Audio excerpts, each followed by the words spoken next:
Happy Wednesday, everybody. Today is not really like a super up and fun vlog. It's more of like a serious vlog where I just talk about my life. But yeah, either way, I'm still very excited because this topic is extremely important in my life and probably the only video that I'll ever post that actually matters. So I guess just to kind of get started, as you can tell by the title of this video, it's how Jesus changed my life. And I don't want to get too like serious or dramatic here, but this is like a very serious topic to me. So I'm just going to tell you how it is, and you can take with that what you will.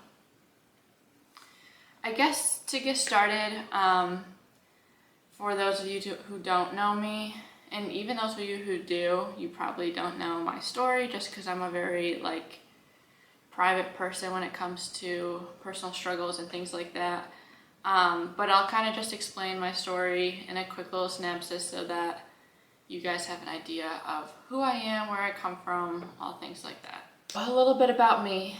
I grew up in New York, upstate New York, and I grew up in a Christian household. My parents were Christian, my family's Christian.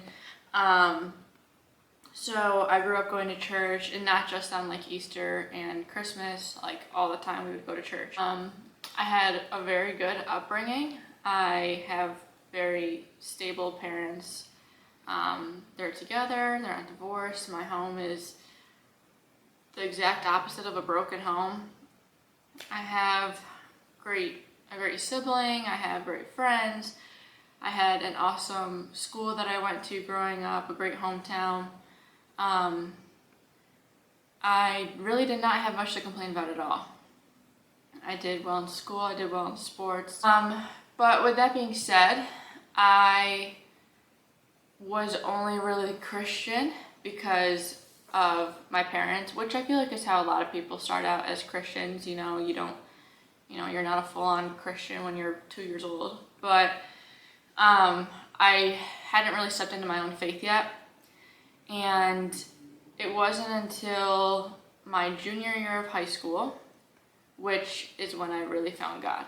But basically, I don't exactly remember when it happened or how it happened. There was no rhyme or reason or cause for this, but basically, long story short, I fell into depression, and I was still a very like high functioning person now. Like I still was doing well in school and sports. I had my friends, my family. People could definitely tell I was off. I was very quiet, very private, but I still went to school, did my stuff, came back, and you really wouldn't know unless you asked me straight about it. And I probably wouldn't have told you. But anyways,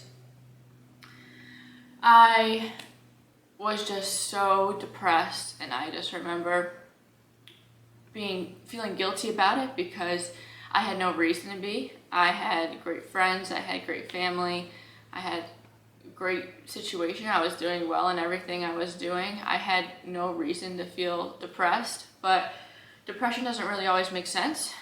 I think that thought process was just my own stigma with mental illnesses. But nonetheless, I was doing fine. I was depressed, but I was getting through it. But I noticed as, depression took me a little bit deeper, I just started spiraling. I fell into things I wasn't, that weren't me. I went against some of my morals, which is something I never want to do. I just felt lost, and I didn't know where to go. I hit a really low night one night, and I just I was just tired. I was just tired of being tired, and I just started praying. And like I said, I was a Christian, but my last thing on my mind to do was to pray. So that's how you know my faith wasn't there yet. But I just started praying, basically saying like, God, if you're there, I need you to get me out of this. I don't know what's going on, I don't know why this is happening, but I need you to get me out of this hole. And I slowly but surely I was starting to feel better. I wasn't quite where I am today or where I wanted to be, but I knew that things needed to change in my life, but I didn't know how to make the change. So I remember praying the prayer that changed the entire trajectory of my life. It really, it changed everything in the moment, and change is so scary for me. So I was really nervous when I prayed it, because at this point I was starting to believe in God more and more, and I knew that if I prayed this, it will probably come true. But I basically just said, God, if there's something that's not fruitful to me, if it is just toxic for me and, causing me to be in this hole, I want you to cut it out of my life completely. I don't need any reason. I don't need any explanation. I just need it gone. And I had an idea of what that meant in my mind. Certain friendships, certain relationships were going to end because of it. But I didn't care, because I needed to feel whole again, and I needed to trust God in this process. And that's exactly what I did. I went, I can't believe I did to this day, because I don't even know if I could pray that prayer again without being terrified. And I, literally a week after I prayed that, I was out of a really toxic, horrible relationship. I had cut off many of my friends that just weren't good for me anymore. Still love them, still really respect and support them, but just they weren't going the way my life wanted to go. So it's amazing though, because all that was taken out of my life, and I thought I would have been horrified and sad and upset, but I just remember this weight being lifted off of me, and I had never felt more free and never felt as close to God as I was in that moment. And I just knew that He was real. I didn't need to see Him to feel Him, and I just knew that He was the reason that I was getting out of this darkness. And if there's one thing about God you should know, is that His light shines best in the dark. At this point in life, I am now probably in college. I've been developing my relationship with God over this time, and I'm in a very healthy relationship. I have very godly focused friends who are they point me in the right path. And I just became a nursing major. And this is probably when it all starts to click for me, because as a nursing major, if anybody knows, we have to take classes called anatomy and physiology, where we learn about the human body. And it's just so in depth. The class is hard, but it's just so in depth about how every cell needs to work with every other cell in your body to have a certain mechanism of action. And if any little synapse goes wrong, you can't live. It's just inhabitable. And it's amazing, how many, there's 7 billion people on this world, and every single one of us has all those cells connecting completely and perfectly so that we can live and I can talk to you today. That to me just blows my mind, and it's so easy for me. After taking just that class alone, it was just so clear to me that God is real, because everything is so perfectly made. And even if that doesn't prove it to you, to me, it's so much easier to believe that He is real than to believe that He is not. It's easier for me to prove that He's real than prove that He's not. That's just my 2 cents though. You can take that however way you want. But that was just kind of my story in a little quick couple minutes. I'm incredibly thankful for what I've gone through, because it's made me the person that I am today, and it's put me in this position of faith that I've been in, that I never would have gotten there if I hadn't gone through my past. And I'm not even saying my past is bad. I know people have way, way worse things going on, and it's, like I said, for a long time I struggled with guilt, because I felt in many ways my life was perfect. I had no reason to feel the way I felt, but I think someone higher up just knew that I was meant for more and kind of put those feelings in me to help me get it out myself. But I know everybody has their own story. Your story will look a lot different than mine. But that was just kind of a little basis of who I am and how I became the person that I am. I'm just going to tell you guys some of my favorite people and podcasts and apps and everything on how I stay true to my faith, how I further my faith. So first and foremost, my number one person that I listen to is Sadie Robertson. She was also in Duck Dynasty, but she's like super Christian, and she has her own podcast called Whoa, That's Good, and it really is good. So I listen to almost every single one of her podcasts and all of her hosts and everything.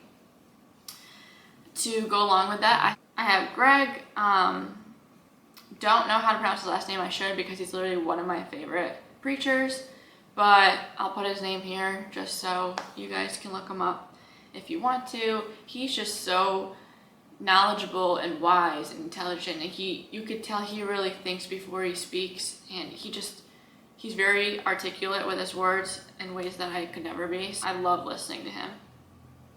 Along with him is Todd. So he's kind of just a popular pastor. I'll link all these people below and all their podcasts, everything like that, so you guys can find them if you want to check them out. And then as far as apps go, of course, first and foremost is the Bible app. I use that religiously. I read the daily verse every day, and sometimes, if I'm in a bind, if I'm anxious, if I'm overwhelmed, overstimulated, whatever it is, and I don't have my Bible on me, I don't have, whatever on me, I just can open up the Bible app and find something that usually helps me with whatever situation I'm going through. And then I also love the Abide app. This is kind of like a meditation Bible app. Every time after I work out, I like to go in the sauna and kind of just like sit there and relax. And I don't meditate, but I want to get into it because I know that it has a lot of benefits for you. But I found this app called Abide, and you can just sit there, and it's peaceful music, but then it has people speaking over top of it. Just try it out. It's honestly one of the most relaxing things ever. And then to kind of cap off this entire video, I want to talk about how you can stay on fire for the Lord and how you can, keep pushing in your faith, because you do have stagnant moments, and I'm not saying that I don't. I absolutely do. I think before I went to church here down in Pennsylvania, I hadn't opened my Bible in probably 4 or 5 weeks consecutively. So I definitely understand when people say that it's just a slow period, the season's slow.